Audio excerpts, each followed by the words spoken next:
Hello everyone! Thank you so much for tuning in. My name is Kaz and welcome back to Cosplays. I've been playing this game for a long time, just grinding off screen because dear God, I forgot how many levels they give you in this and how many more upgradable stats that you can get. I actually have not even gotten maxed out on all the characters yet. I was trying to do my best, but yeah, it's just not happening. But anyways, I think we've been playing this this one game, I think so far has been going on for long enough. So let's go ahead and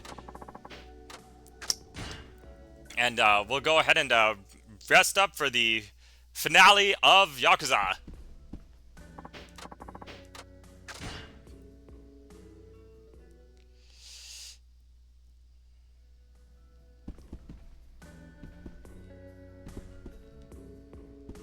Oh, wait, do we... Oh, Takayama. Okay then. どうした? 準備はもういいの? Alright, let's do it. はい。よし。じゃあいよいよだね。The miracle concert for Haruka is about to start at the Japan at the Japan Dome. Which I think actually is a real place. Yep. This is definitely right before showtime. Panic and people running all over the place. うわ、超話題になってるよ今日のコンサート。え、本当？うん、ほら。うわ、本当だ。はるか聞いてる？あ、はい。でも本当よかったね。お客さん入らなかったらどうしようかと思ったけど。そうだよね。マジで頑張ろう。あー、変な緊張してきちゃった。やっば。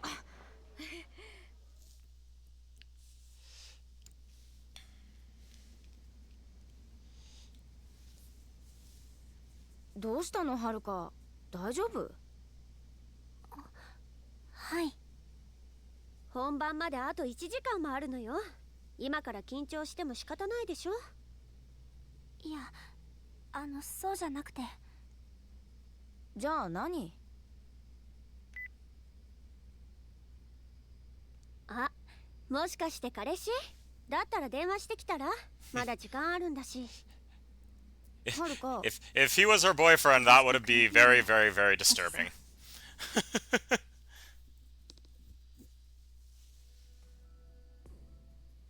それじゃあそろそろドームに向かいますか。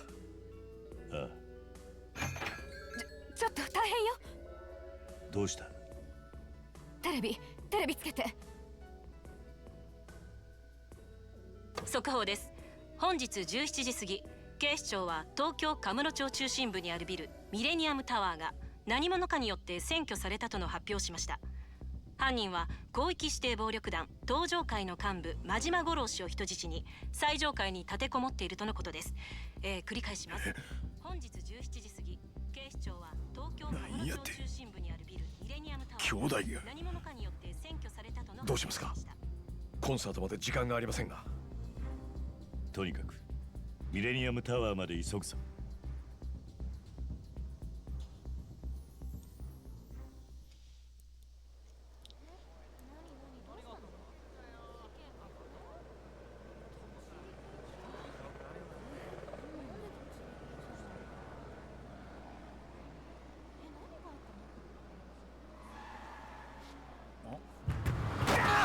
Oh dear God!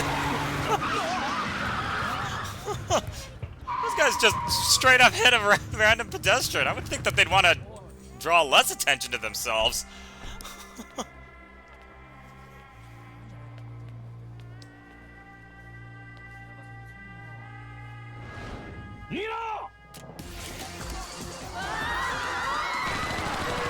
Holy crap.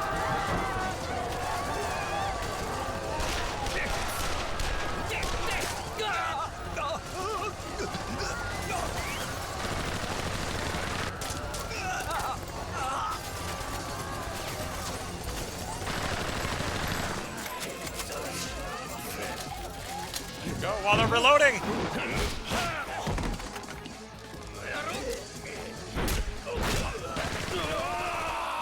Oh, Jesus.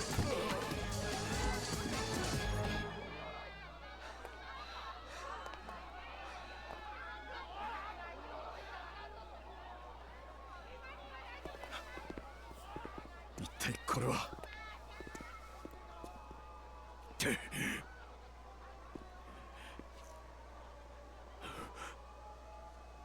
どういうことや。どうした。この男の大門、真島組のもんや。なんだと。 That doesn't make any sense. Majima's crazy, yeah, but not like this. そういうことだったのか。奴らの目的は桐生さんと冴島さんの命だけじゃない。この町から完全に真島組と東上会を追い出すことにあったんだ。真島組と東上会を追い出すだと。きっと奴らはこの騒動を真島組の仕業に見せかける腹なんです。真島さんを人質に取ったのもそのため。真島さんを犯人から救おうとした組員たちの暴動に見せかける演出なんですよ、これは。Oh. Well, that's actually a good way to do it. And now comes all these dudes with no guns.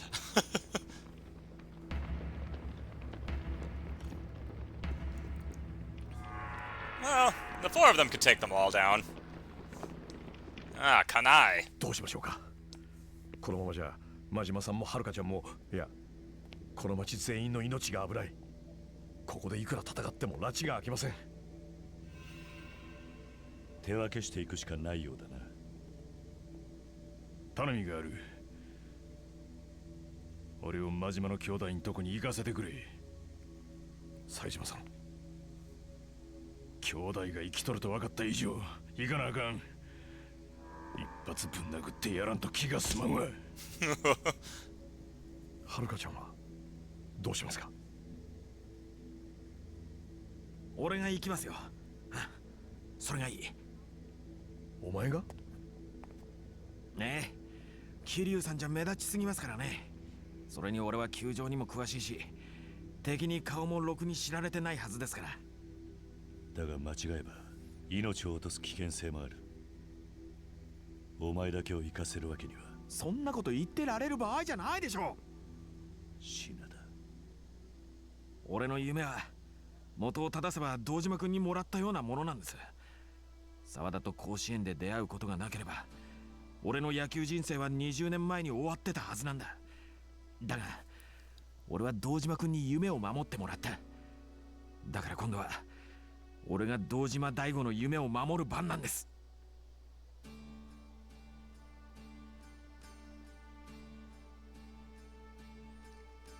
Boy, these guys are certainly letting them plan everything, aren't they?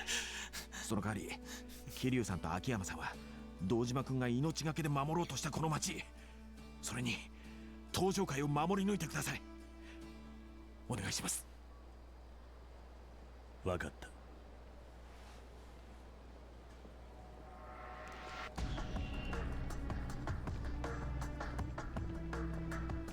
冴島、品田、ここは俺と秋山で守る。その間に地下からそれぞれの場所に向かえ。ああ、はい。それじゃ行くぜ。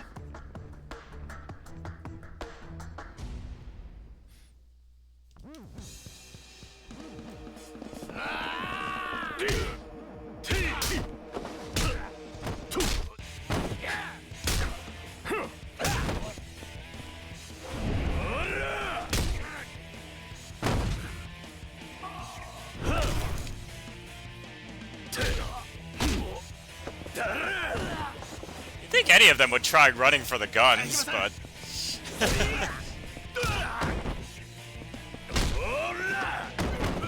And again, knowing these guys, they probably could just like step on the gun and they'll be just completely destroyed. Alright, well, I'm gonna... let's see. I will start off as Akiyama. Because the finale fight is gonna be with Kiryu, so...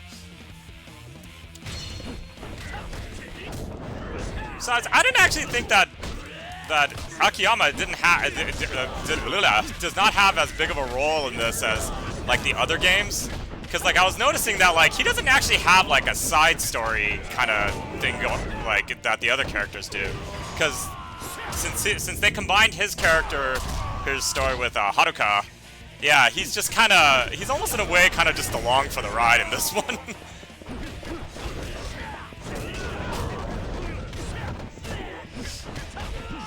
They don't even give him the hostess hostess game mini game.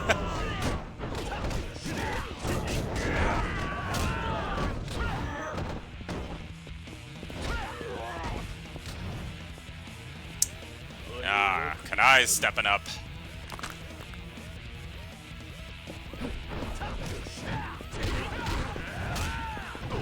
Plus, it also makes sense that Akiyama would be the one fighting this guy.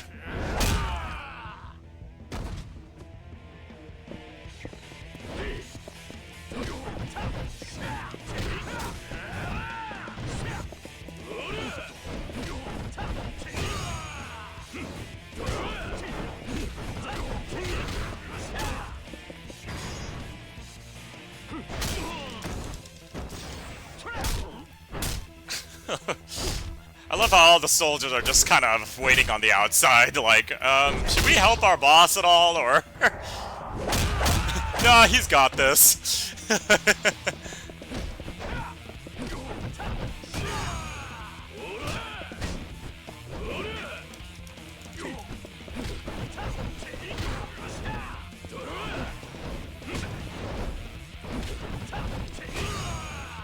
God. When did that move start stunning me? Or maybe it always did. I only fought this dude once.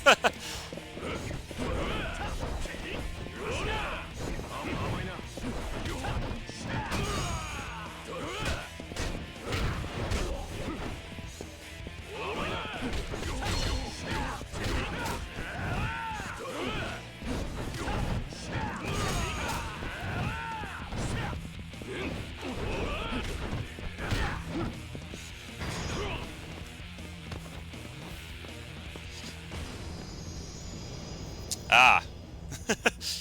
You guys handle it. I'm out of here. Oh, crap. こんなとこまでおったか。やるしかないですね。ああ。行くで、品田。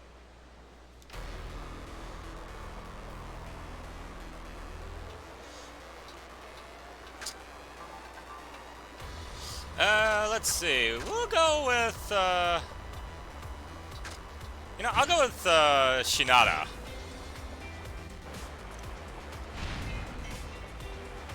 Saejima is such a tank that it's like, when we were getting through the building that last, oh, wait, no, I went through that building with Kiryu. Ah, crap. Maybe I should have done the Saejima. Oh well. Shinada's pretty useful for this.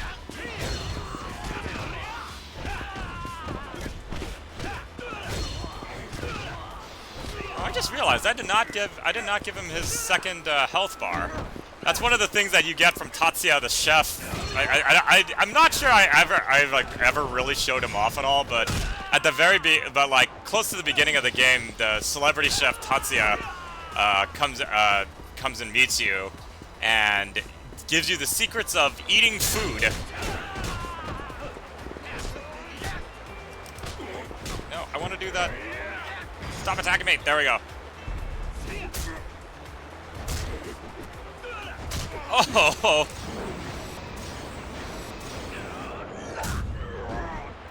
That's why Shinada doesn't use a bat, because I'm pretty sure if he did... I mean, he is very respectful of the bat, though, so... Saejima, you want to help me out at all, or...?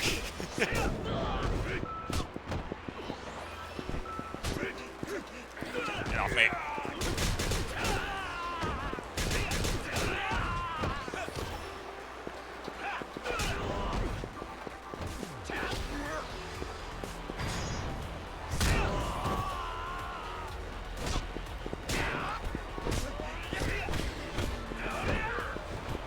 Yep, I guess Saijima's caught up on a corner there, so he will probably teleport here later on. Or maybe not. You gotta love early PS3 games. It's funny, I remember back in the day, I used to think that, like, graphics couldn't get any better than the PS3, and then PS4 and 5 totally... Although, the PS5, though, I don't know, I feel like the hardware is a little bit more stabler, but the graphics look about the same. I don't know, I'm sure somebody can do, like, a comparison of the two. I know that a lot of, like, those older PS4 games, they sometimes have, like, a lower frame rate. Shinada! Hey! 一つ頼みたいことがある。何ですかこんな時に。ドームに行ったら、多分ババっちゅうやつがおるはずや。ババ？ああ。黒沢の手下で、俺のことを脱獄するよう導き出したやつや。それで何を？そいつにおたらな、伝えてほしい。俺はこの町でずっとお前を待っとるてな。は？何ですかそれ？俺はあいつと杯交わす約束したんや。 Are these guys going down, or or do we have to just keep fighting until eventually this dialogue goes? さまさせてやらんと何しでかすかわからん。せやからはるかだけやなく、ババのことも救ってやってほしいんや。たく、義理人情もここまで来るとすがすがしいですね。あ？なんか言うたか？いや、とりあえず今目の前の敵を片付けましょう。Oh, yep. They were not going to they were not going to go down.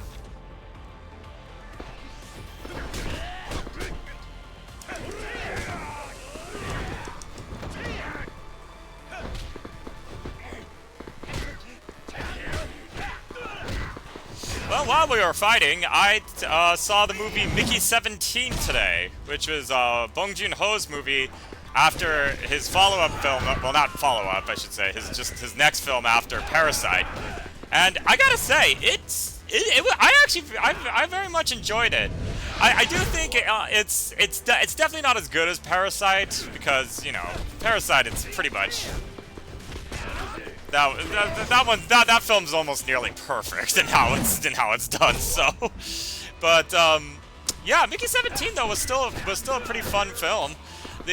My few criticisms of it though, one of them is that I would have liked a little bit more story on the cloning process itself, because there's a couple things that end up happening in the film that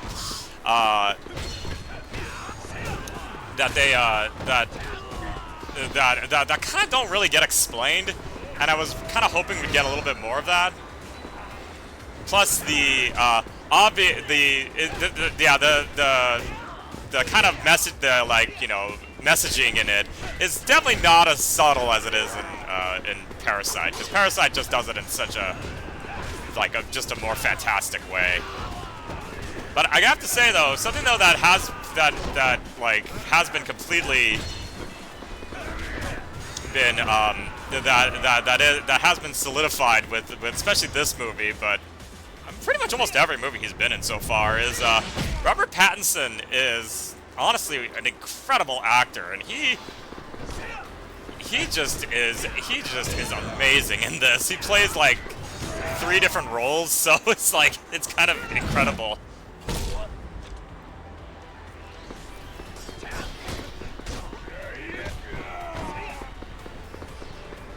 But the funny thing about Mickey 17 is that they actually, the whole thing takes place only a couple, like in 2054. So it's like, wow, in a very short amount of time, we're gonna actually have the technology to clone things.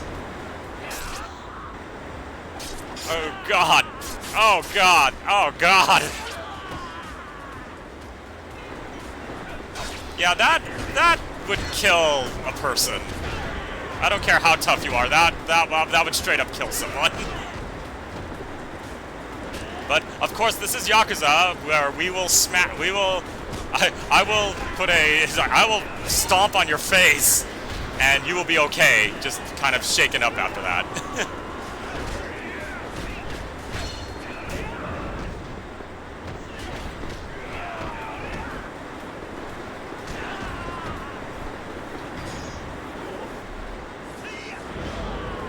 Go off throw somebody off into the raw sewage down below. I'm pretty sure he'll be fine.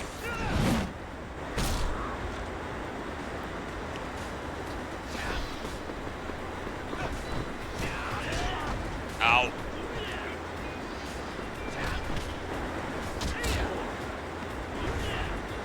Oh, jeez.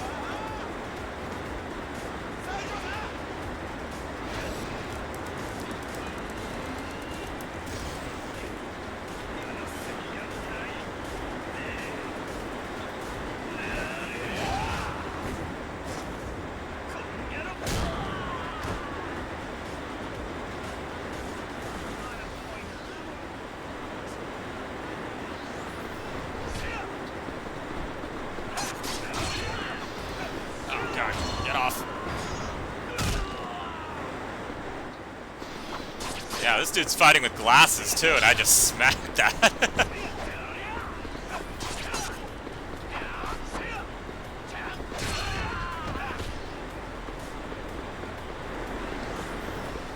Alright, let's keep going. Now, if anybody remembers Yakuza 4, this entire layout right here is exactly the same from that game. The only thing that we were missing there is a food cart. Okay, so now we gotta split up.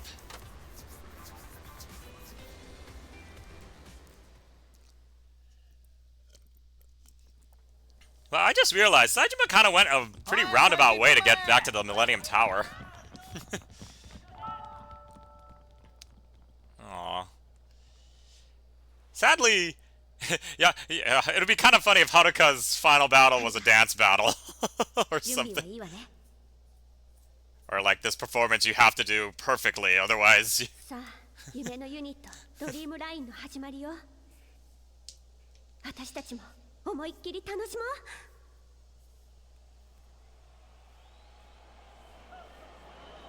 Woo-wee.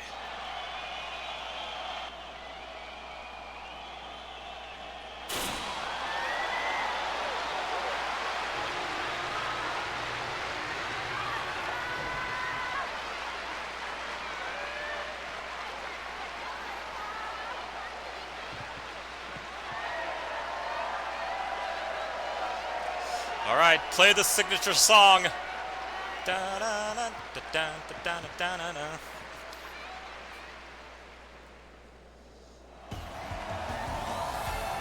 There we go.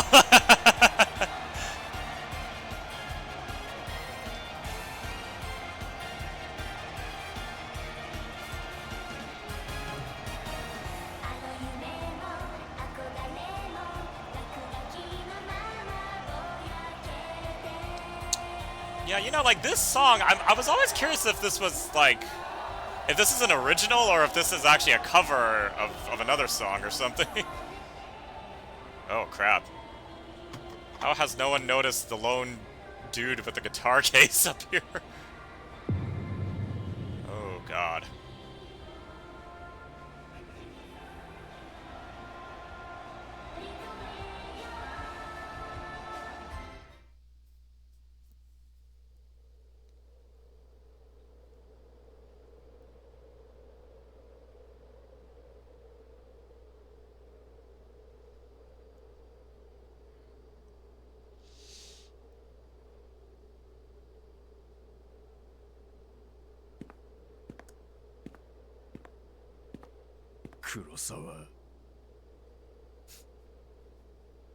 I never liked any of your movies. つくづくお前らは期待を裏切らない。感動するぜ。真島はどこにおるんや。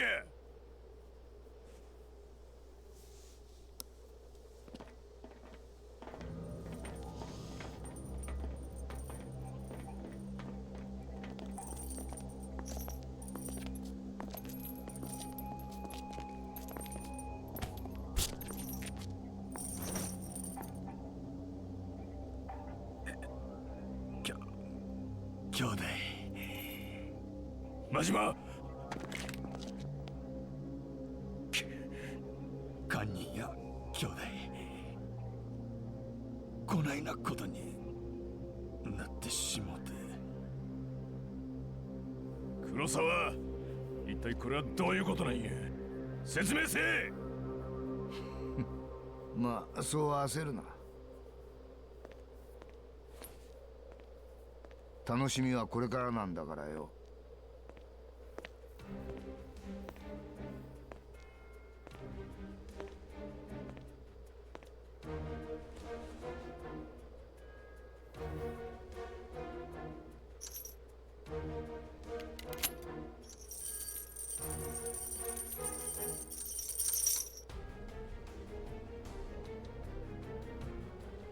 何をしてんねんお前。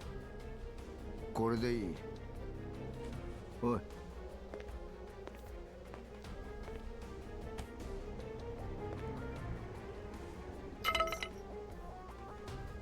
さあ始めるんだ。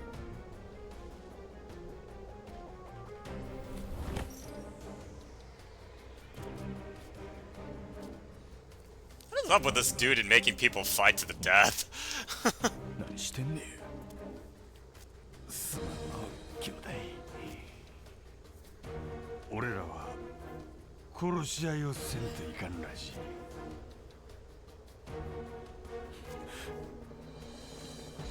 何やと。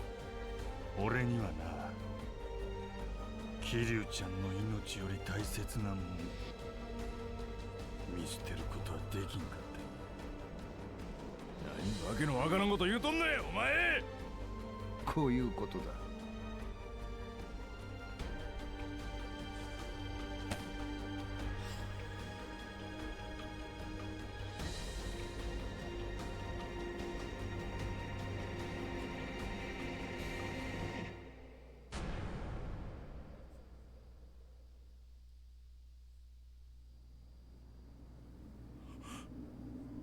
これは合図をすればすぐにその女を射殺するよう命令してある。これ以上は説明しなくてもわかるよな。貴様。沢村遥の命を救いたいのなら自分の兄弟を殺せ。真島が勝てばその瞬間射殺。二人とも仲良く天国に送ってやる。だが冴島、もしもお前が勝てばその命助けてやる。何やと。お前は登場会を破門された腹いせに真島を人質に立てこもり殺害した犯人として一生を塀の中で過ごすことができる。無所暮らしは好きだったんだよなお前。この下道が。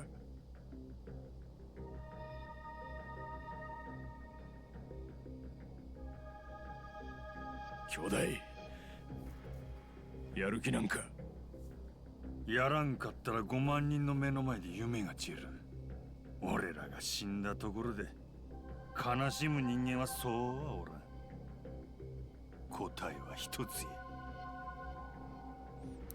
Wait, so this doesn't really give Majima that much incentive to fight, because if he wins, then Haruka is gonna still die. So.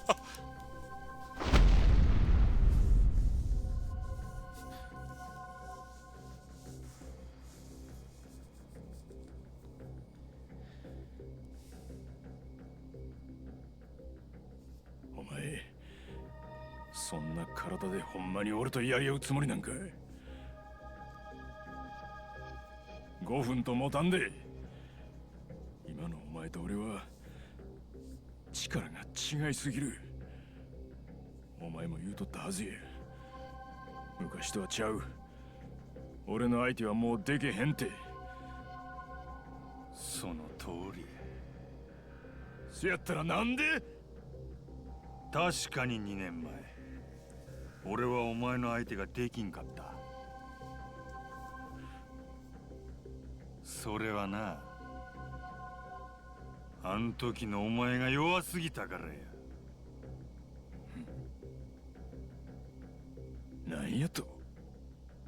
2年前バッティングセンターでお前の戦い見た時によう分かったわ。お前はシャバに出て登場界に戻ったことで牙を研ぐことをやめてしもた。牙を錆びつかせたら極道はしまいや。せやから俺はお前に引退するよう勧めたんや。引退。そう、お前の波紋状、あれ出したんは森永でも青山でもない。あの波紋状は札幌に渡る前に俺自身の手で出したもんやったんや。お前が。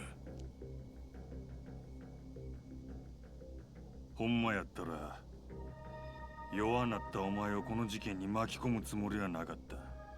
せやけどお前の18人殺しっちゅう伝説がそれを許さんかった。兄弟。さあ脱げや。ちゃんと目の前で証明してくれや。俺の親友は光る牙取り戻したっちゅうことをな。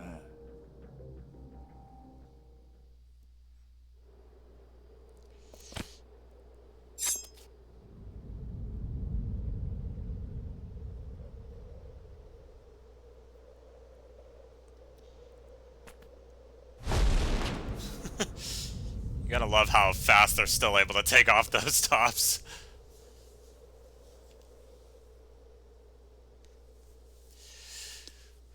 Okay. やるしかないんや。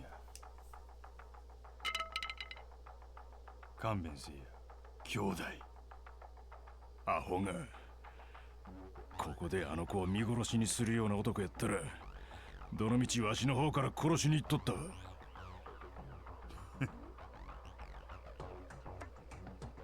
感謝するで、黒沢。こうしてまた本気で兄弟とやり合える。情けかけられたまま兄弟に死なれてもうたら、俺は死んでも死にきれんかったとこへ。ほな、行くで、兄弟。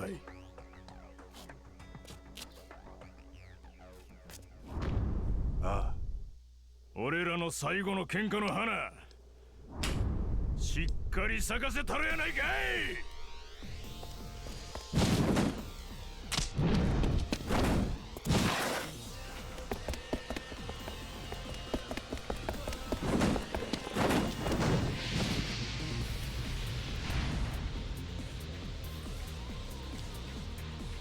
I guess they don't do like the subtitles anymore with some of these characters, or at least with the characters that you know. They don't do like the little subtitle, the subtitle that says their ranking. Like Patriarch of the Majima. Oh crap! All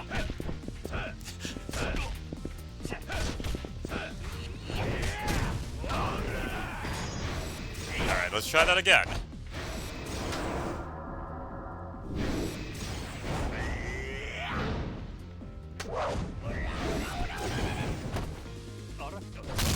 Oh!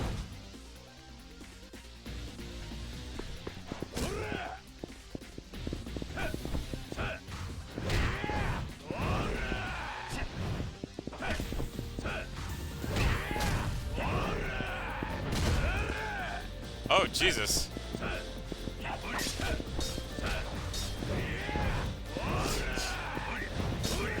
I didn't realize that Majima did this hologram thing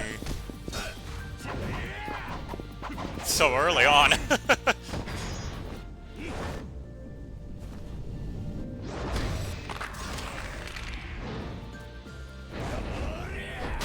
Yeah.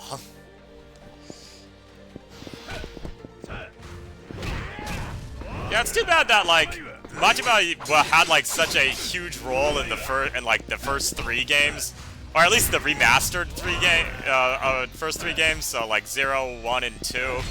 And then, yeah, by the time 3, 4, and 5 comes around, he's kind of just sort of there. Comes up every now and then. I mean, we fight him in every game, but, like...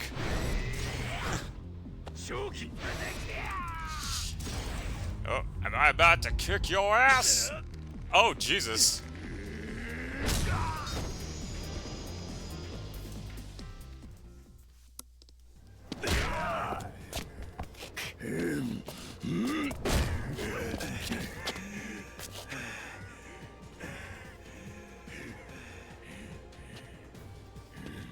嬉しいで兄弟。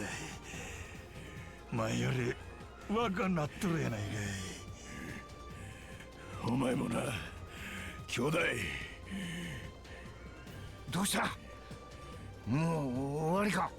もっと戦え。 I demand to see death! I want to see お前らがやらないん death! だったら沢村遥を殺すだけだぞ。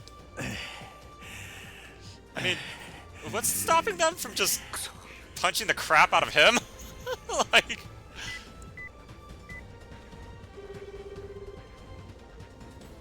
どうした？なんで電話に出ない？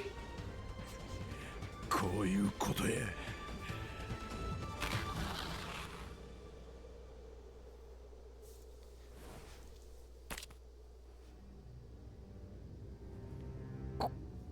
これは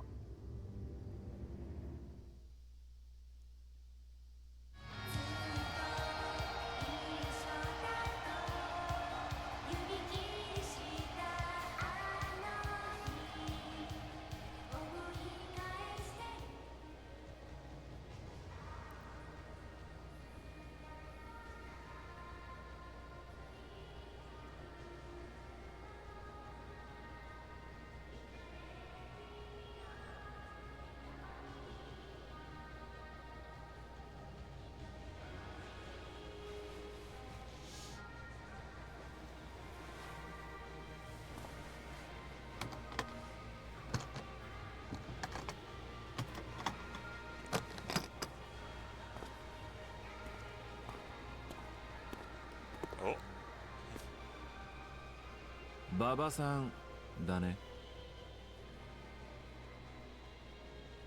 やっぱり。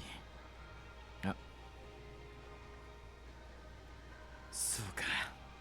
その様子じゃはるかちゃんの狙撃はやめてくれたようだね。何のことだ？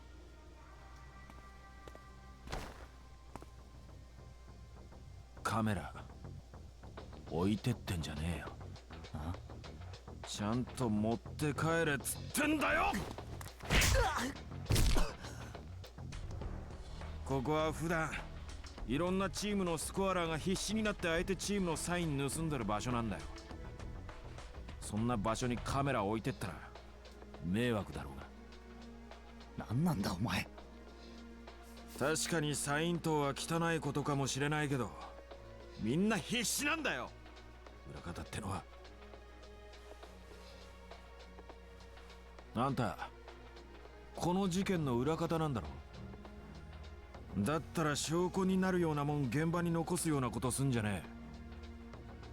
俺はそういうプロ意識の低いやつが大嫌いなんだ。何わけのわかんないこと言ってんださっきから。 I said I wasn't gonna kill her, あの子を jeez! やめたまでは認めてやる。だが今この場から逃げるのは正義でも何でもねえ。そういうのただの現実逃避って言うんだよ。裏方なら裏方らしく最後までてめえのやったことに責任持て。責任？ああそうだ、ちった痛い目にあえって言ってんだよ。なんだと？あんたにはこれまでやってきたことの責任をしっかり取ってもらう。そうしねえとあんたを信じて待ってる人間が悲しむだけだからな。誰なんだそいつは。殴った後に教えてやる。おめえみてえなガキには言葉で説明しても伝わらねえだろうからな。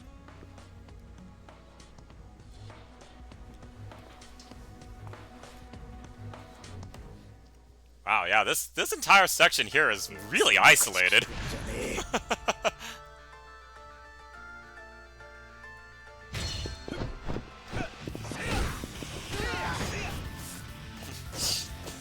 But yeah, that just kind of makes me laugh a little bit because I'm just like, he wasn't gonna shoot her, so why are you fighting her?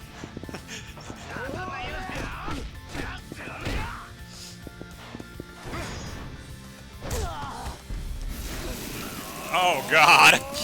Why are so many of these heat attacks taking somebody's face and just grinding it on the pavement? Ugh.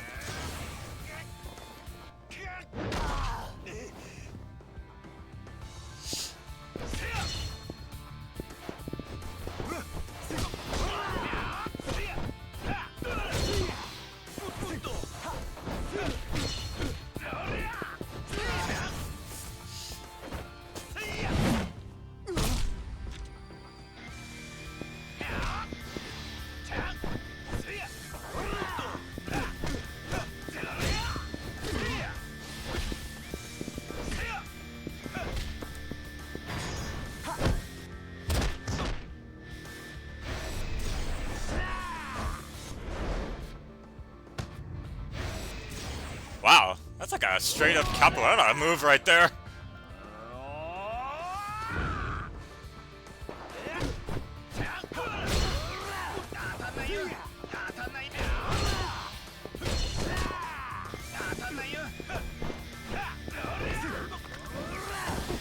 Oh.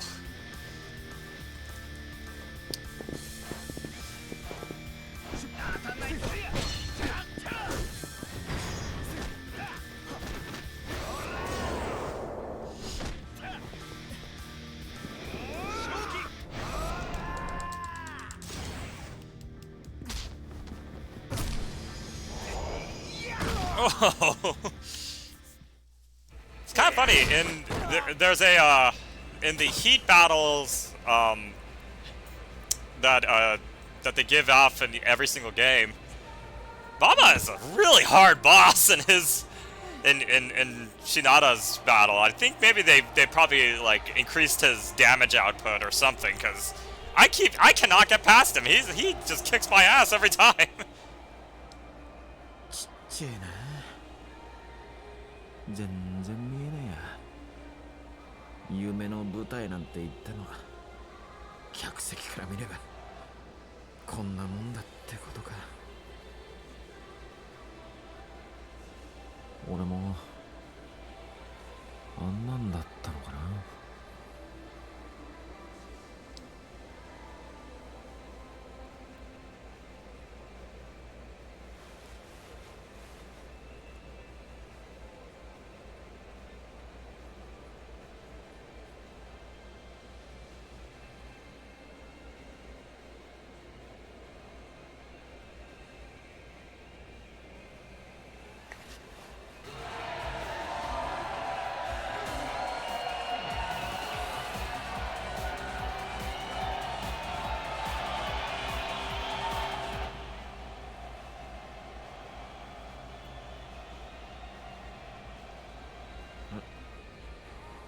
Oh. Oh god, really? He's... Oh. なんでもっと早くもっと早くに冴島さんに会えなかったんだろう。ババあんた冴島さんの仲間なんだろ。だったら伝えてくれ。踊れなくてすみませんって。やめろ。やめるんだ。おい。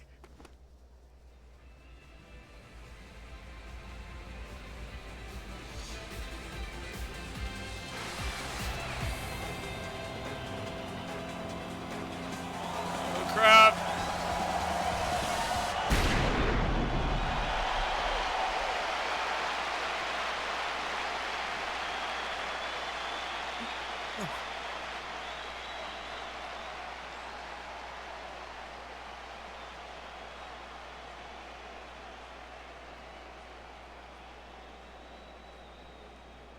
Oh, somebody shot it out of his hand. Oh my god.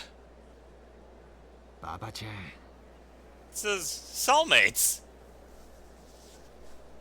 Oh, and the warden, he's still alive. I thought he got killed. 何やってんだババ。自分から命捨てるバカがあるか。大島さん。よかった。超法規的措置使ってまで東京に来た甲斐がありましたね、高坂さん。ああ。どういうこと？あの刑務所の騒動からしばらくして、お前ら二人が月見野にいるとき、冴島さんから高坂さんに連絡があったんだよ。連絡？ああ、馬場を救い出してやってほしいってな。俺を？冴島さん気づいていたみたいなんだ。馬場ちゃんが誰かの指示で動かされた人間だったって。冴島さんからの伝言だ。網走で待つ。兄弟一緒に同じ罪を償おうってな。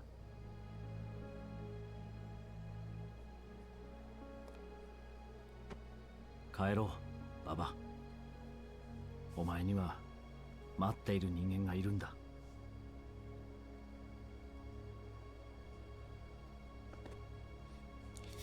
Meanwhile, Shinada just kind of awkwardly walks away.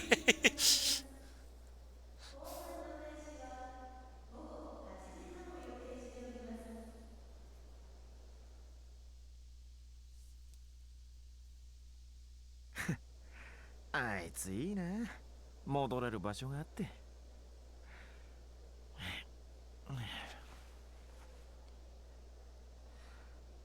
俺は帰れる場所どこかあったっけかな。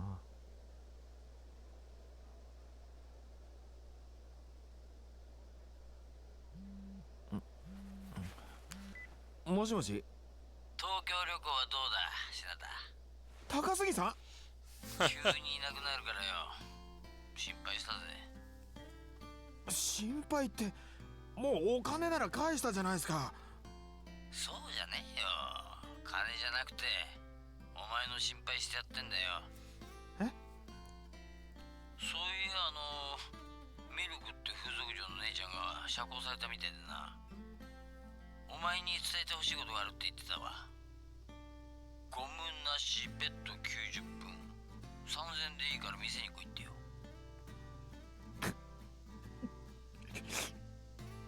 みんなお前の顔が見たいってよ。帰ってこい、品田。それにお前が帰ってこないと俺も完全証明出せねえで困ってんだな。おい品田、お前ちゃんと聞いてんのかよ。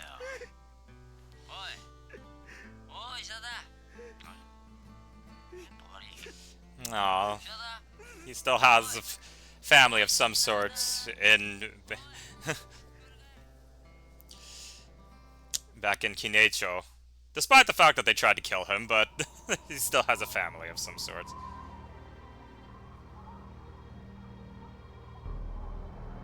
なんだこいつ。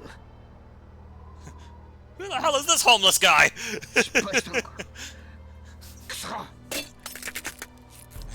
こうなったら予定変更だ。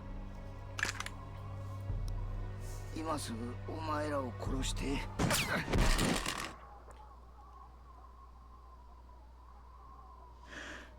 Seriously, 100% accuracy.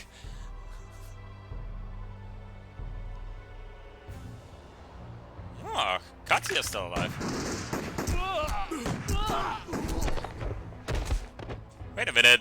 Looked like he shot 5 dudes, but there were only 4 there. もう終わりだ。黒沢。堂島、お前。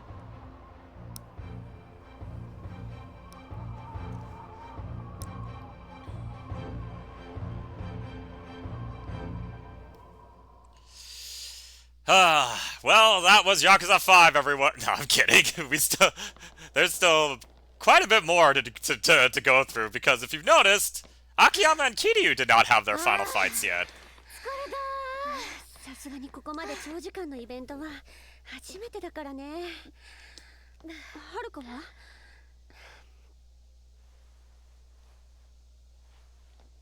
Ugh. ちょっとはるかどうしたのそれ。え、ちょっとやばくないそれ。 Oh god, I've had those types of 大丈夫ってこと blisters. ないでしょ。 Ugh. ちょっと待って、今誰か呼んでくるから。いや本当に。いいからここで待ってな。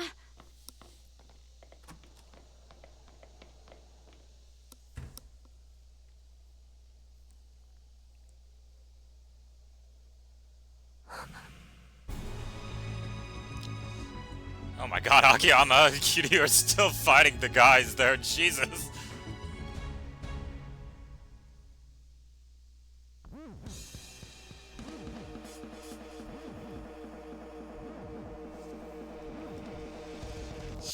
Alright, well, we'll go ahead and start this with Kiryu since we played as Akiyama before. But we still got a crap load of dudes to fight through, which is kind of amazing that it's taken this long for them to fight. Especially if they already took down Kurosawa off the top of the Millennium Tower.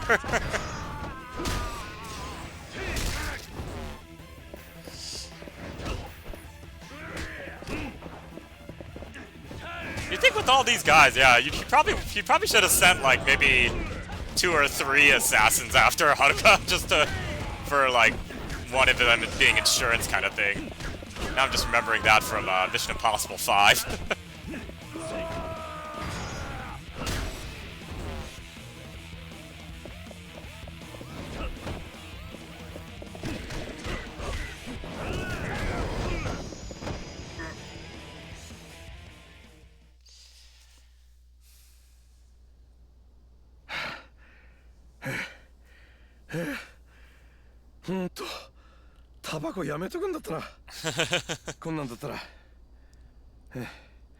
Fun fact, Akiyama is the only character in the entire series that actually that suffers from the consequences of smoking. Everyone else just does it and they're totally okay. So yeah, Saejima-san to Shinada, どうなってますかね? Well, there hasn't been any giant news broadcasts anywhere saying that someone got shot at the concert, so I'm hoping they're okay.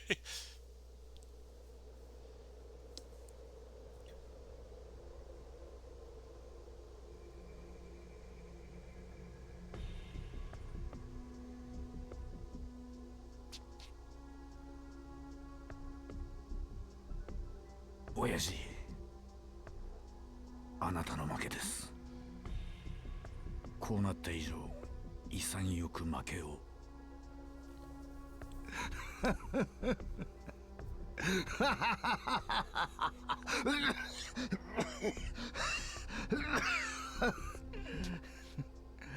お前らの負けだ、堂島。何を言っているんだ、この後に及んで。時間切れなんだよ。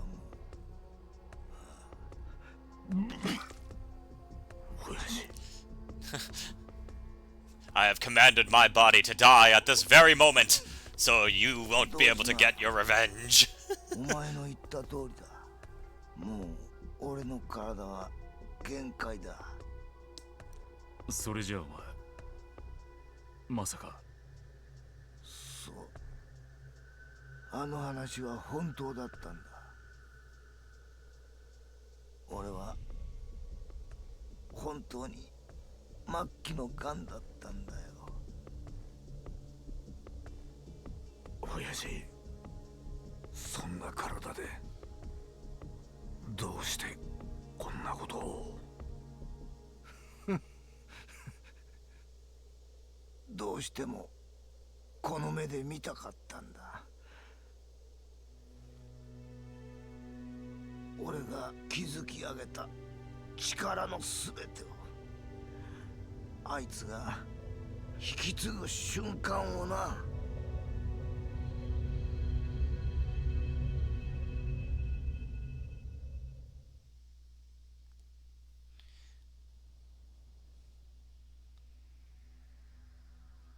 It was at this point that I was asking myself, like, wait, who could he be talking about?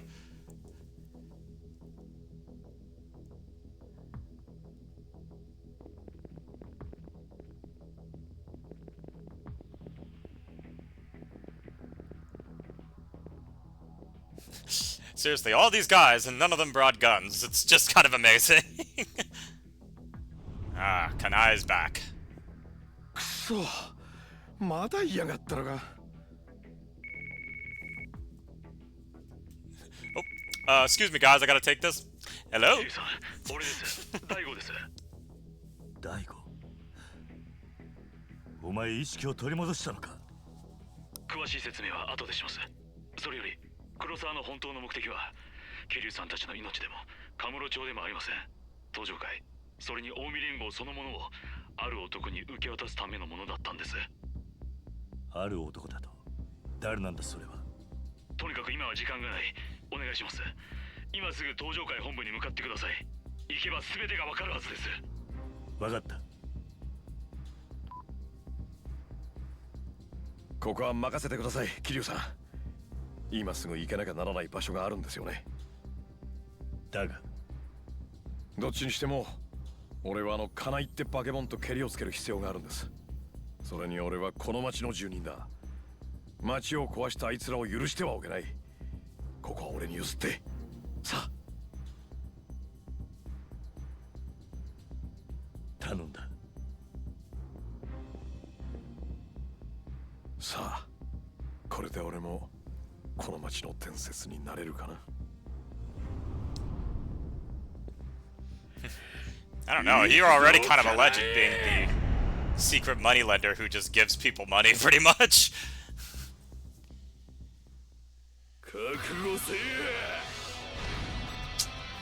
Ah, he gets a title card. That's interesting. Oh my god, he's got 4 health bars. Jesus.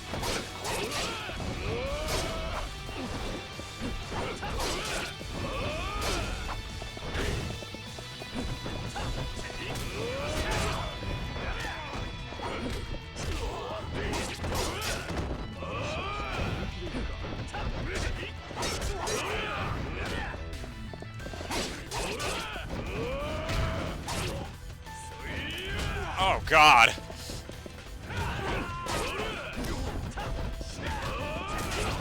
And I do apologize already, but if you already noticed, we are at the hour mark, but since we're at the finale, there is no way that I am stopping this, so this is probably hopefully not as long as that one part where I completely forgot just how long the cutscenes got, but I don't know. this game does love its cutscenes, so. But yes, we are going to go over the hour mark, and we might even, I want to say we're probably at the earliest, maybe hour and a half, so. And if not that, maybe a full 2 hours, who the hell knows. Depends on how fast I can beat the bosses. Oh jeez, oh jeez. It's kind of funny, I geared up Saejima and Shinada with a ton of healing items, but I didn't have to use any of them. But with Akiyama, I might.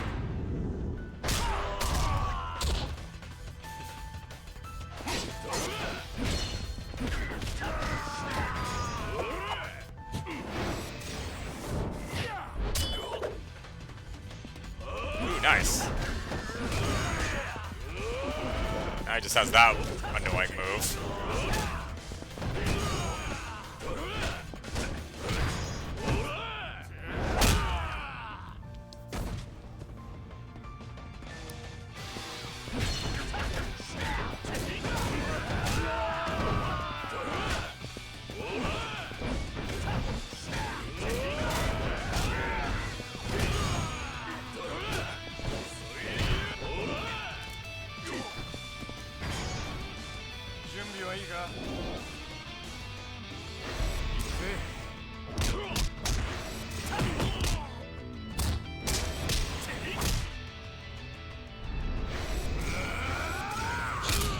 Nice. God, sometimes I use those like super heat actions, or the climax heat. I think those are what that's what those are called. I'll sometimes accidentally waste them on a normal grunt, and it just doesn't. And it's just like, oh man, that was a waste. It could have hit the boss.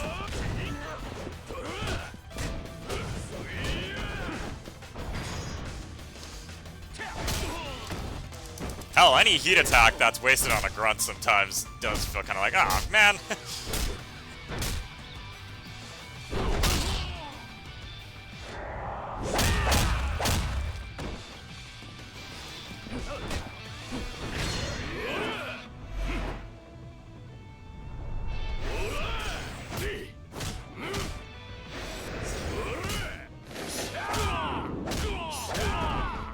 Nice.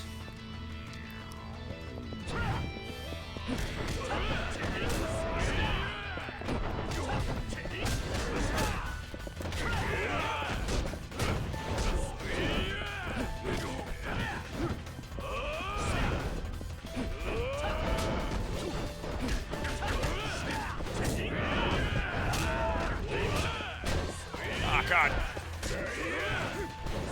Ow!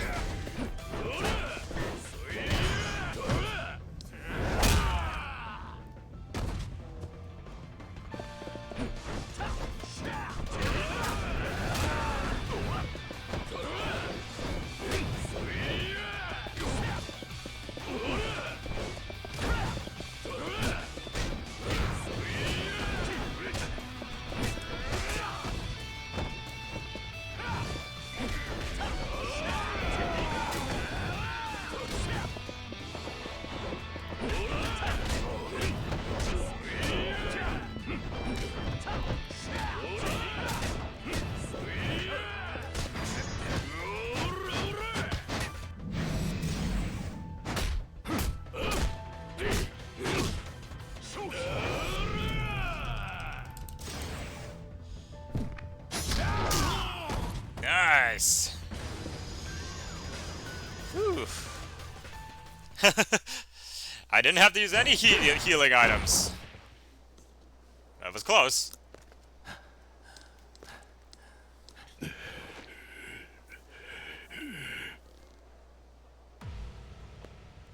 God, this dude is crazy strong. まだや。あと少しで次の部隊が到着する。もうこの町は終わりなんや。何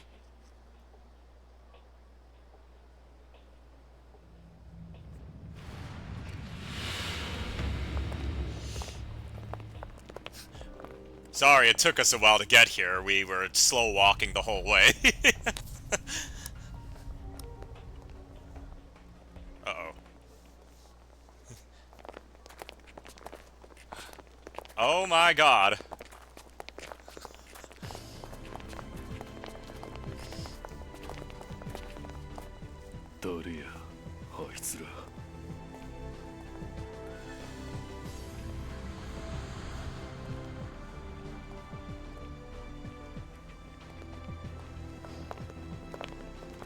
Oh wow, he's alive. I thought he got shot too. 黒沢の親父の息のかかった連中は全部こっちで始末した。ああ、渡せ。何やと？俺らが自分勝手な夢描いてる間に、わしらはわしらでもっと大きな夢に向かって動いとったんや。山笠組に来た方組、登場会に近江連合、皆堂島に真島、それに桐生藩と戦うことで互いに繋がれた絆なんや。もう踊れらの好きにはさせん。踊れらの敵はこの国の極道全員じゃ。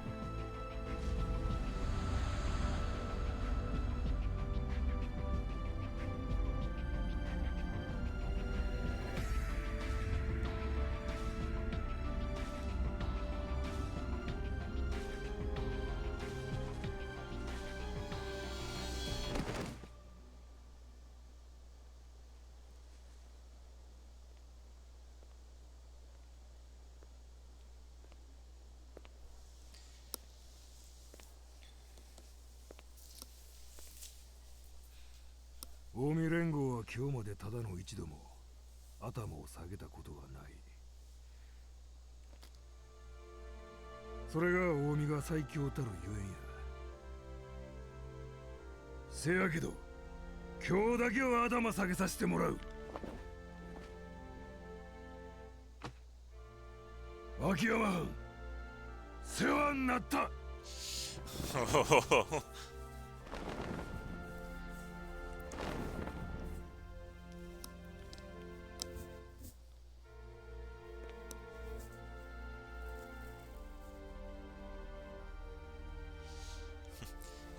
Now savor it, because I'm never gonna be doing that ever again.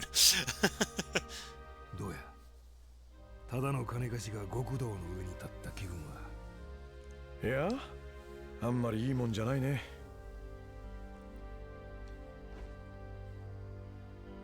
あんたって人の器のでかさが身に染みてわかるよ。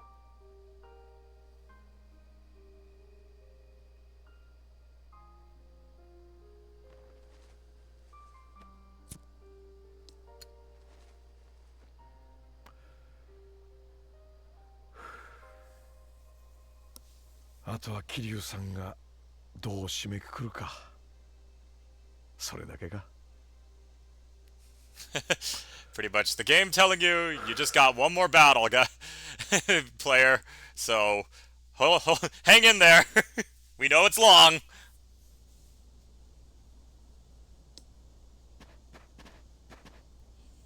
Did he walk the whole way?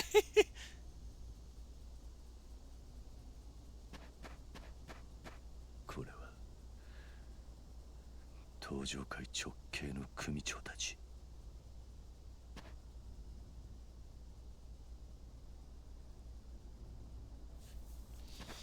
Oh dear.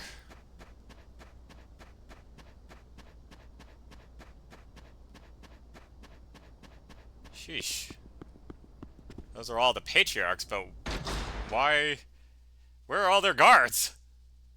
Oh, probably in here.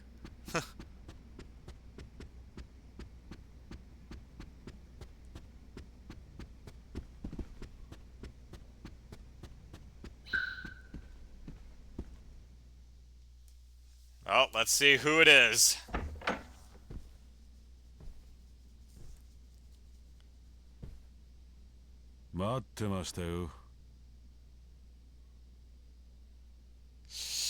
I was not expecting this the first time I played this game. お前は相沢。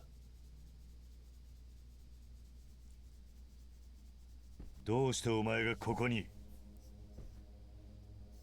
それが自分でもよくわかんないんすよ。なんだと？俺はついこの前まで会長警護役とは名ばかりのただのチンピラでした。それが今はこの椅子に座ってる。そこは大悟の場所だ。お前が座っていい場所じゃない。本当にそうでしょうか。俺にその資格がないと言うんなら堂島会長だって同じようなもんでしょう。どういう意味だ？4代目、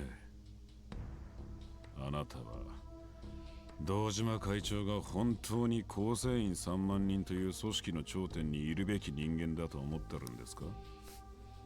I don't know, he's kind of pulled it off so far, longer than most of the other chairmans. 堂島会長が現在の地位につけたのは大幹部だった堂島組長の意向や4代目だったあなたの口添えによるところが大きい。寺田5代目の裏切りによって東上会がバラバラになりさえしなければ絶対に跡目を継ぐことなんてできなかった。ですが裏を返せば極道の地位なんて所詮そんなものだってことですよ。いくら力や金を持っていてもコネがなければのし上がれない。だから未だに杯なんて古臭いものにこだわってるんです。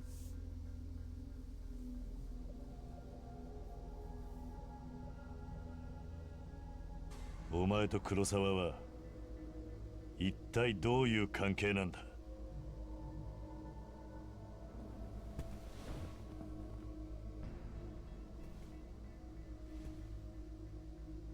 俺は黒沢会長の実の息子なんですよ。Oh God.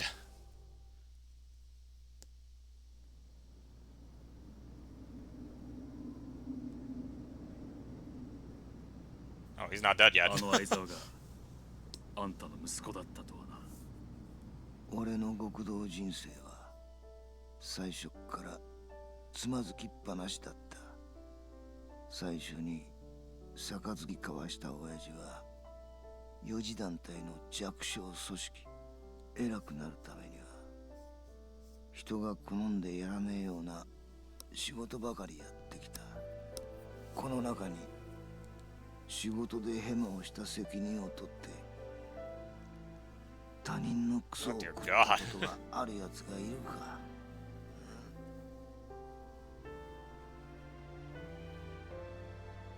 肩で風切って歩いて暴力でのし上がっていけるのは強力な後ろ盾があるやつらだ。だが俺にはそれはなかった。俺は自分がのし上がるため自分の兄貴分を殺し親父を殺し血と汗にまみれながら上を目指していった。だがな、脇目も振らずにのし上がった結果手に入れたものは権力という力だけだった。半年前だったよ。軽い肺炎と思って入院した病院で突然肺がんを宣告されたんだ。俺はその時初めて焦った。自分には苦労して手に入れた金も力も残してやれる人間が誰もいないことに。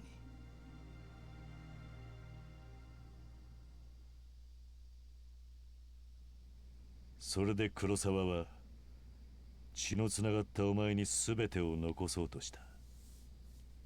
そういうことか。そうです。でも俺が極道でなかったらあの人はどうするつもりだったんでしょうね。ほんと死ぬ前の人間が考えることは理解できません。だがお前は黒沢の計画に乗った。兄貴分だった森永を裏切って殺したのもお前なのか。途中までは計画通りに言ってたんです。森永さんも今の登場界のあり方に疑問を抱いてた一人です。いろいろと協力してくれました。だが森永さんは福岡で堂島会長がいなくなってからというもの、俺に計画から降りるよう迫ってきた。森永さんは俺にこう言いました。お前には桐生一馬を超えることなどできない。今すぐこの計画から手を引けとね。福岡であなたに接触したのは間違いでした。あなたは危険すぎる。あなたのそばにいる人間は皆あなたの魅力に引きつけられていく。相沢。でもそれが生まれ持ったカリスマだっていうなら、そんなんだったらずっとあんたが登場界のトップやってりゃよかったんだ。違いますか？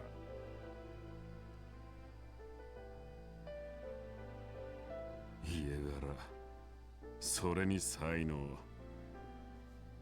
強いやつが勝つはずの極道の世界で、そんな生まれ持ったもんだけで勝負が決まるなんてバカバカしい。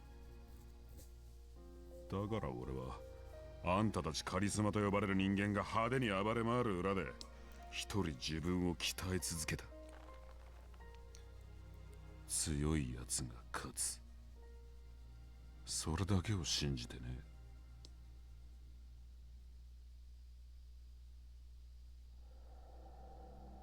正直あんなクソみたいな親父が残してくれたもんなんてどうでもいいんです。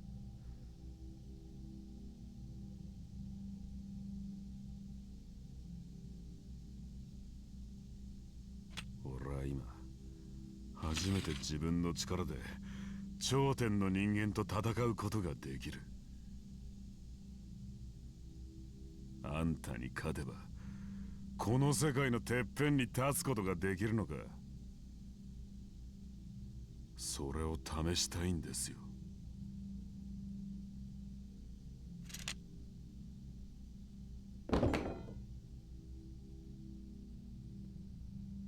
ハンデなしでお願いします、桐生さん。さ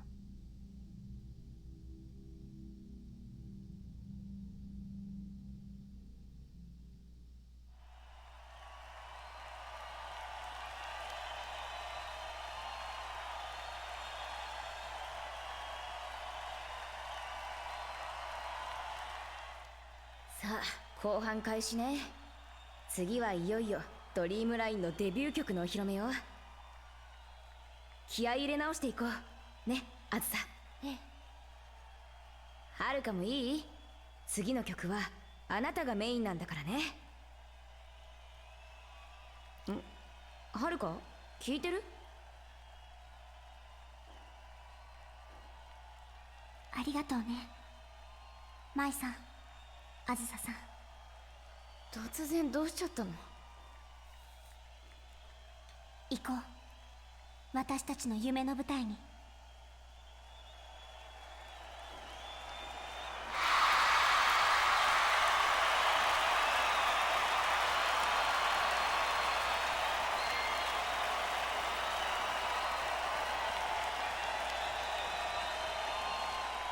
私たちは今日新ユニットドリームラインとしての第一歩を踏み出します。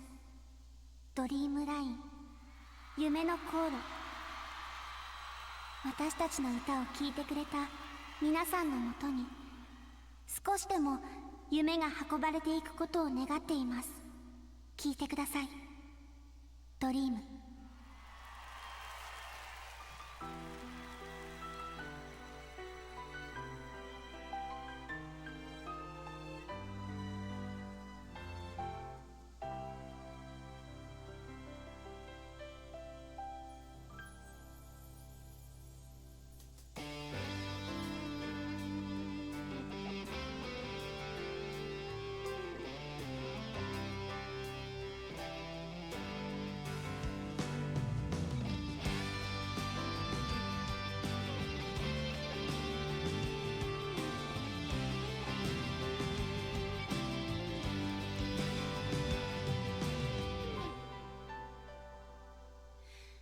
私の言葉が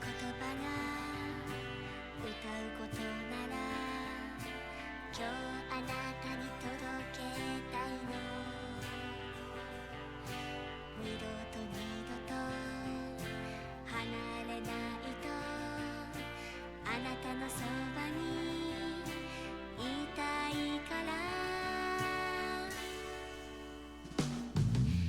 イントロのない曲のように突然見えた私の明日。二つの道は進めないからあなたのそばにいたいから。私は今見上げている。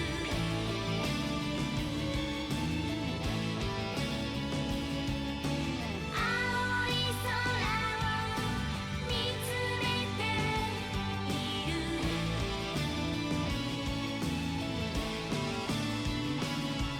永遠を見るようなこの大きな力に負けないように自分に誓うの。正直に生きると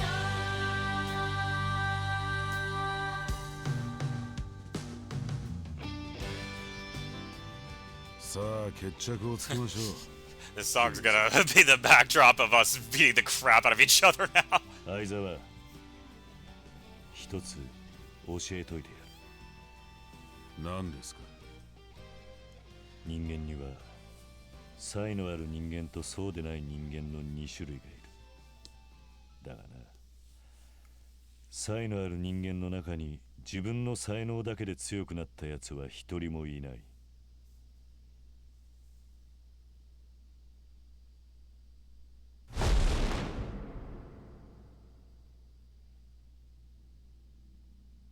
超えるんだ。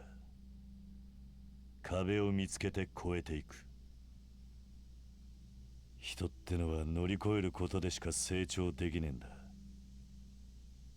桐生、お前の理屈は間違っちゃいない。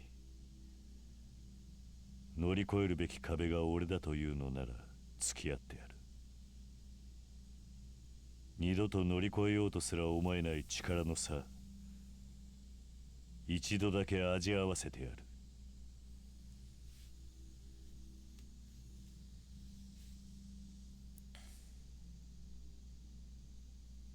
それじゃあ俺はあんたを倒し、名実ともに極道の頂点に立ってみせます。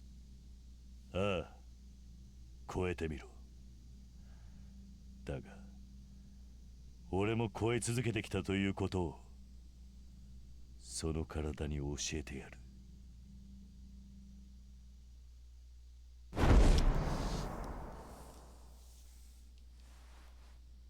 行くぞキリ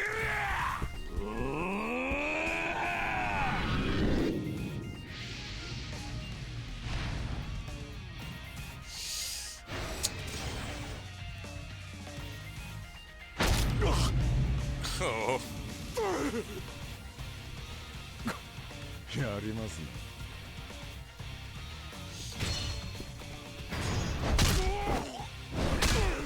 So yep, now we're fighting Aizawa in the final battle of Yakuza 5. This is the final battle. The game still has like 2 or like 3 incredibly long cutscenes after this, but like this is it though.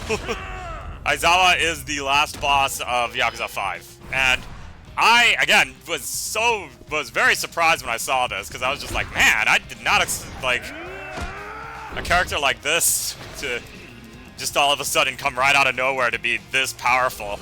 Especially since earlier in the game we were able to beat him alongside Morinaga, so... Oh my god, my arm is getting tired already. There we go.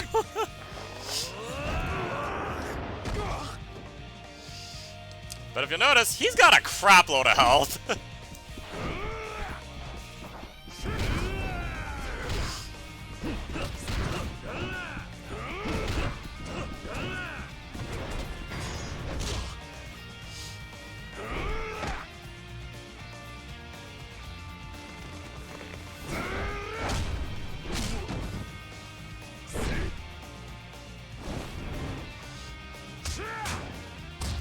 Before I played Yakuza 0, this was actually kind of interesting for me for the location of the final battle, because normally, like, Yakuza's 1 through 4, the final battle always took place at the top of a high building.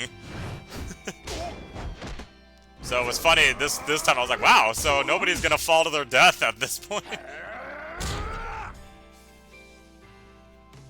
Oof.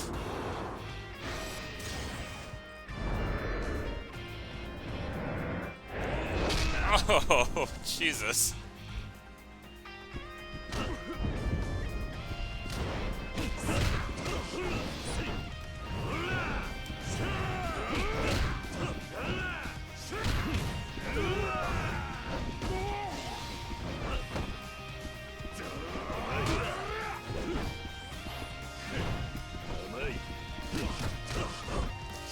I remember I actually had a lot of trouble the first time I fought Aizawa, was because you can't actually get behind him that well, because most of his attacks kind of do sort of home in on you. So, like, even if you try doing like a dodge roll or something, he kind of does target you a lot easier. Well, we knew this was going to be used eventually.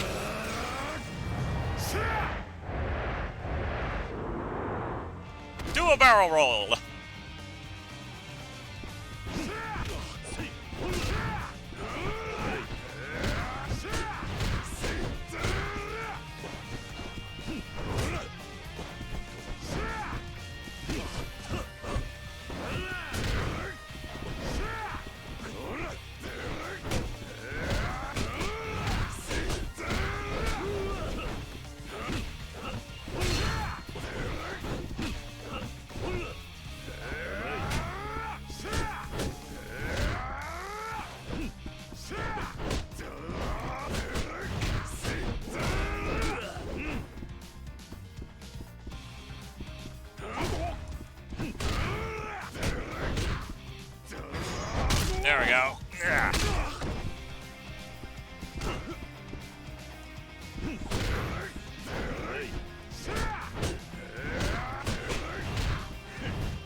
the first time I did it, I fought against Aizawa. Like, it took pretty much all of my health items, and I almost very nearly lost the first time I fought him because I was just not ready for just the kind of battle that I was fighting.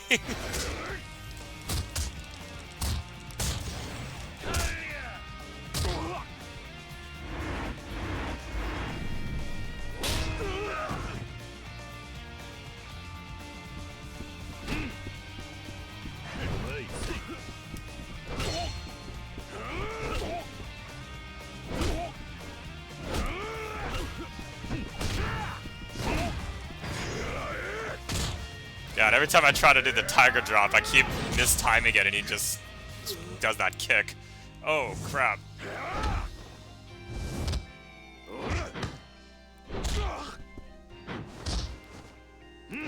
This battle could have been way harder if they actually made your health drain because Kiryu is still recovering from his bullet wound. So...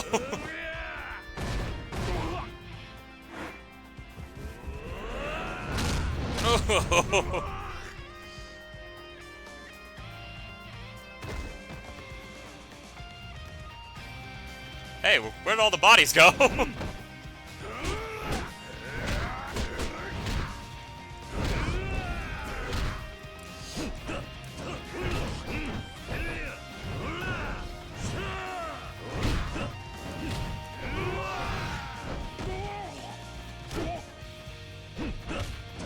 I also kept forgetting to do this dragon, this like ultimate heat mode, because like I don't know, I just never used it that often because I like heat attacks more.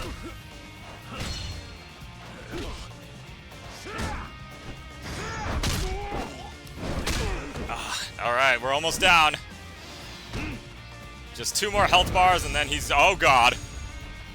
He just recovered health. Oh good lord.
Is he gonna keep doing that?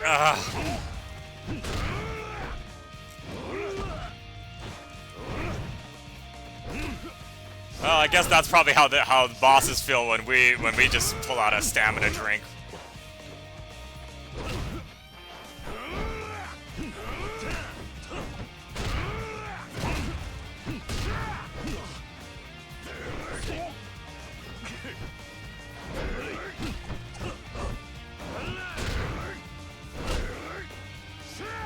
God, no, no, stop. Oh, God.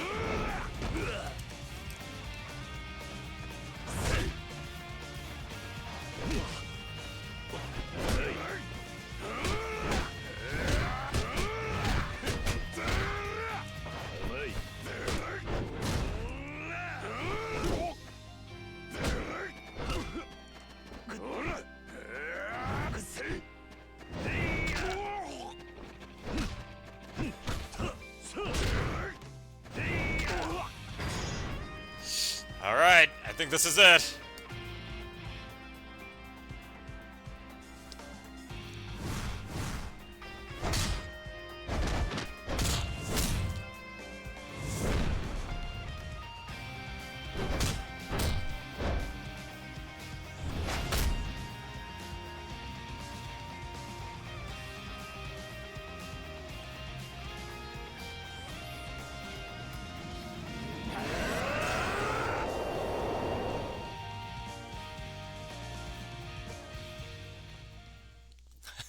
And then the credits just roll.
Such a cheery song for somebody coughing up blood at that moment.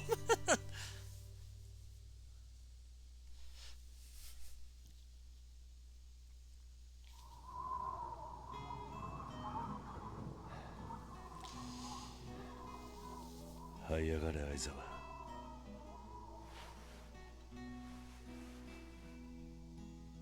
何年経っても構わない。這い上がってまた俺に向かってこい。そん時まで待っててやるぜ。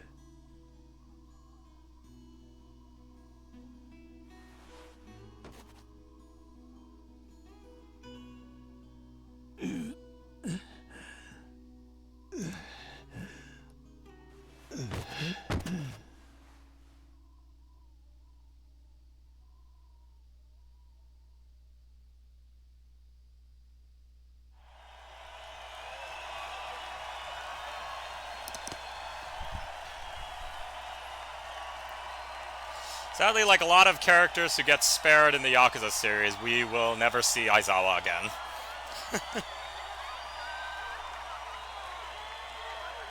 Well, maybe not ever. Who knows? Maybe they might bring him back for a future game. They do that quite often.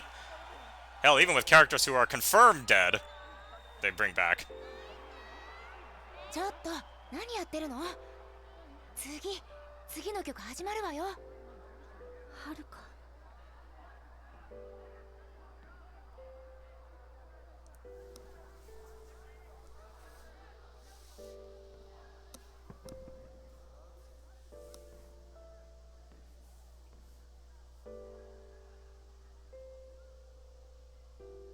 実は皆さんにどうしても話しておかなければならないことがあります。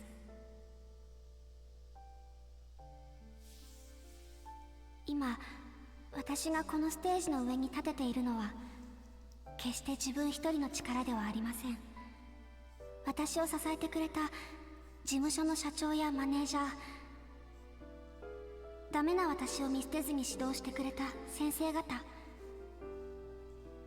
プリンセスリーグで互いに競い合ったライバルたち、そして何よりもこんな私のことを応援してくれるみんなのおかげです。でもそんなみんなに隠していたことがあります。それは私の家族のことです。私はずっと自分の親の顔を知らずに育ちました。親のいない私にとって養護施設で一緒に暮らす子供たちや面倒を見てくれるおじさんは本当の家族以上に大切な存在でした。でもその大好きなみんなから私は離れてしまいました。アイドルとしてデビューするためです。何やってんだあいつは。警備に指示して止めさせろ。はい。ルって女の子なら誰もが一度は夢に見ますよね。もちろん私もそうでした。でも私にはそれ以上に決して裕福とは言えない現実がありました。私は自分がアイドルになって成功することで養護施設の経営を助けられると思いました。しかしそれは同時に私をこれまで育ててくれた大事な人との絆を断ち切ることにつながったんです。私を育ててくれたおじさんは昔極道と呼ばれていた人でした。他の人から見たら怖いかもしれないけど、私にとってのおじさんは強くて優しくて頼りがいがあるけど、でもどこかちょっと抜けてて、私はそんなおじさんのことが大好きでした。けど今はもうおじさんのことを家族とは呼んじゃいけないんです。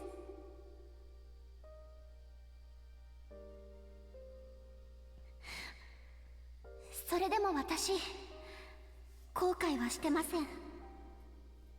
私にこの世界を見せてくれた事務所の社長には言葉にはできないくらいの感謝をしています。毎日が新鮮な驚きに満ちていて、嬉しいこと、楽しいこと、辛いこと、悲しいこと、たくさんありました。これからもそんな生活が続くのかと思うと心がワクワクします。けどファンのみんなや何より自分自身に嘘をついて生きていくことは私にはできません。私の夢はアイドルになること。でももう一つあったんです。大好きな人たちと一緒に幸せに暮らすこと。今日この舞台に立って私にとって何が一番大事なのかやっと分かりました。だからもうこれ以上歌うことはできません。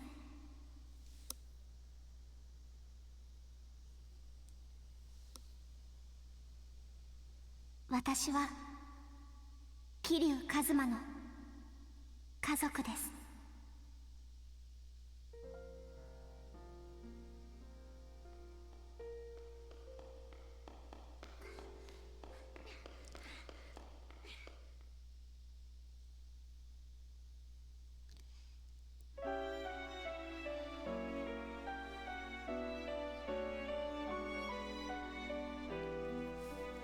I think this was like probably one of the only few Yakuza games that actually does end on a bit of a cliffhanger right there.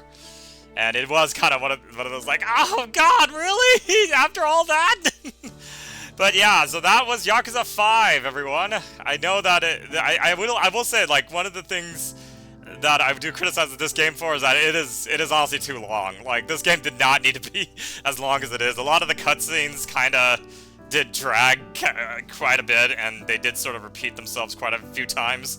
But yeah, all in all, though, it is a very interesting chapter in the Yakuza series, because it kind of sets up pretty much for what's going to happen to the remainder of the Yakuza series after this game.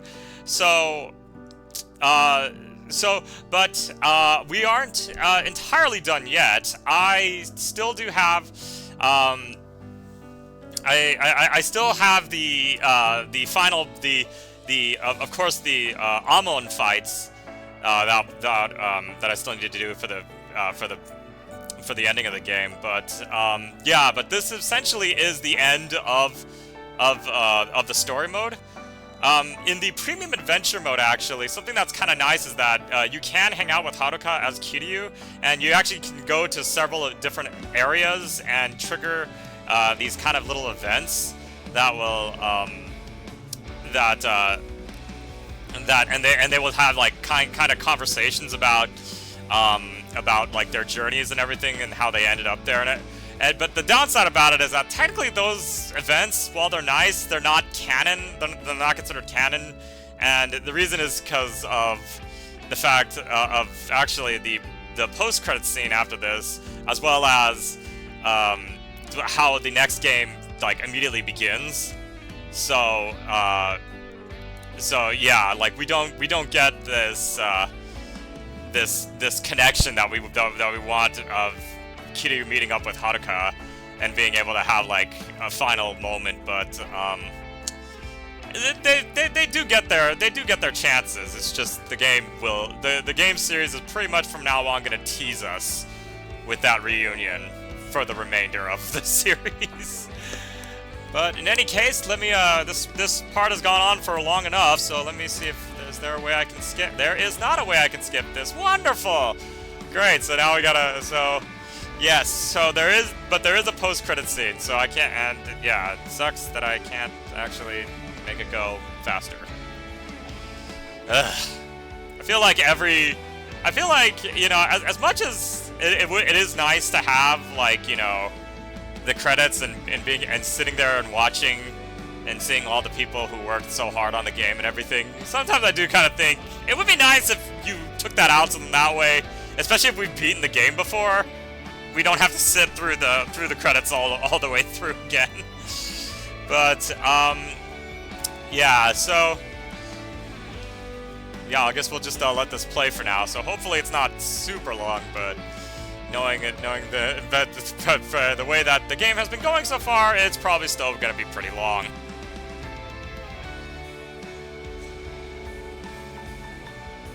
But yeah, overall between this game and Yakuza 3, because Yakuza 3 was fine. It's just I like my issue with Yakuza 3 was that it was a little slow and it kind of takes a while before you get to the actual story missions and everything. And like what was nice about like Yakuza 4 and 5 was that it like really threw you directly in.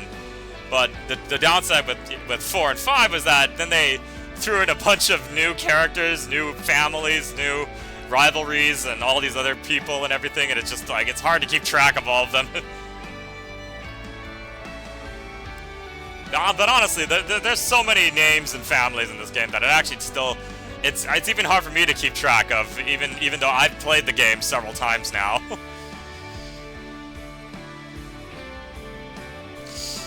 But yeah, Virtua Fighter.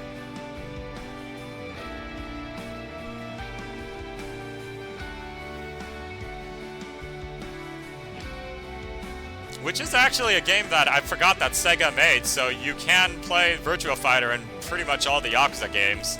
It's only the like simple arcade stuff, so it's none of like the probably the full game like you would get if you bought the like the actual game. Oh no, never mind. Hey, there's my name.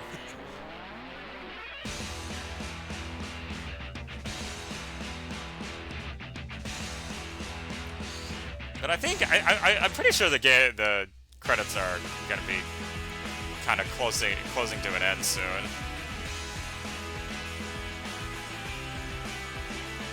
I say that now, and we're only halfway there.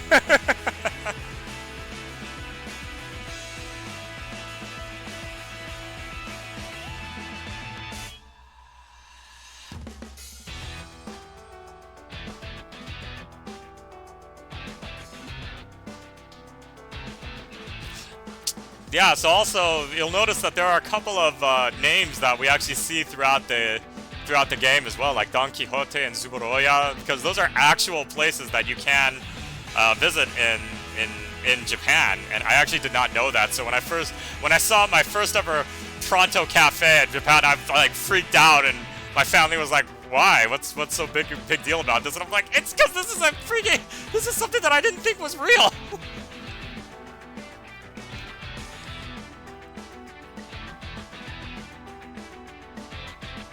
Oh man, I really hope the credits are gonna wrap up a little bit soonish, because I really need to pee.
Thankfully, in the later games, they actually do give you an option to skip the credits, so you don't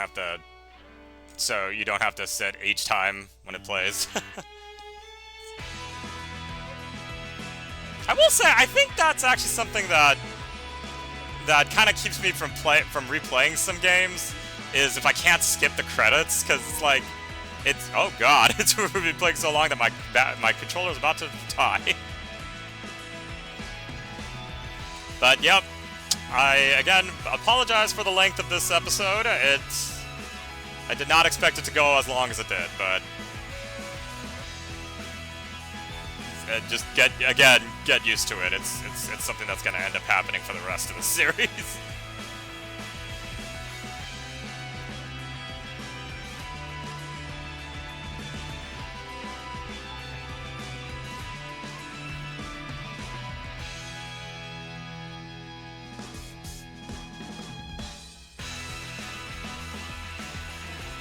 I might as well change out my controls.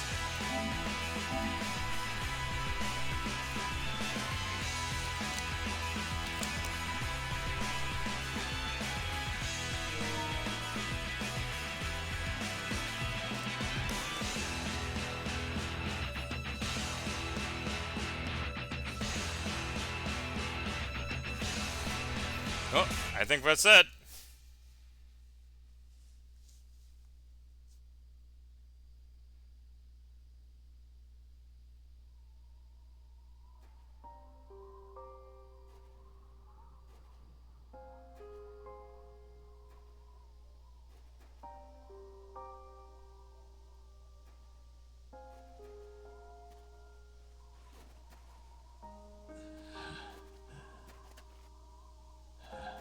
Oh god.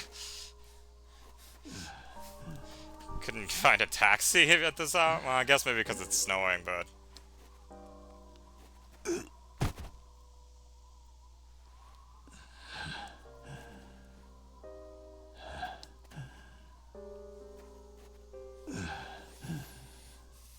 Oh my god. Dude has lost a lot of blood.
they finally reunited. しっかりしておじさん。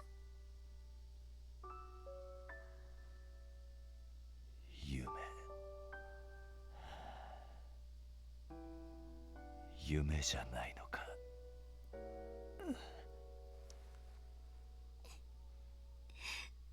違うよ。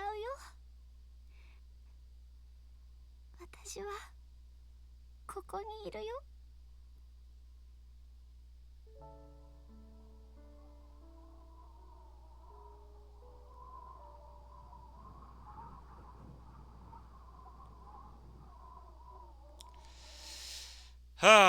And that was also kind of like I did not, that was also another surprise. I just didn't expect the game to just stop right there. I was like, whoa, wait, that's it?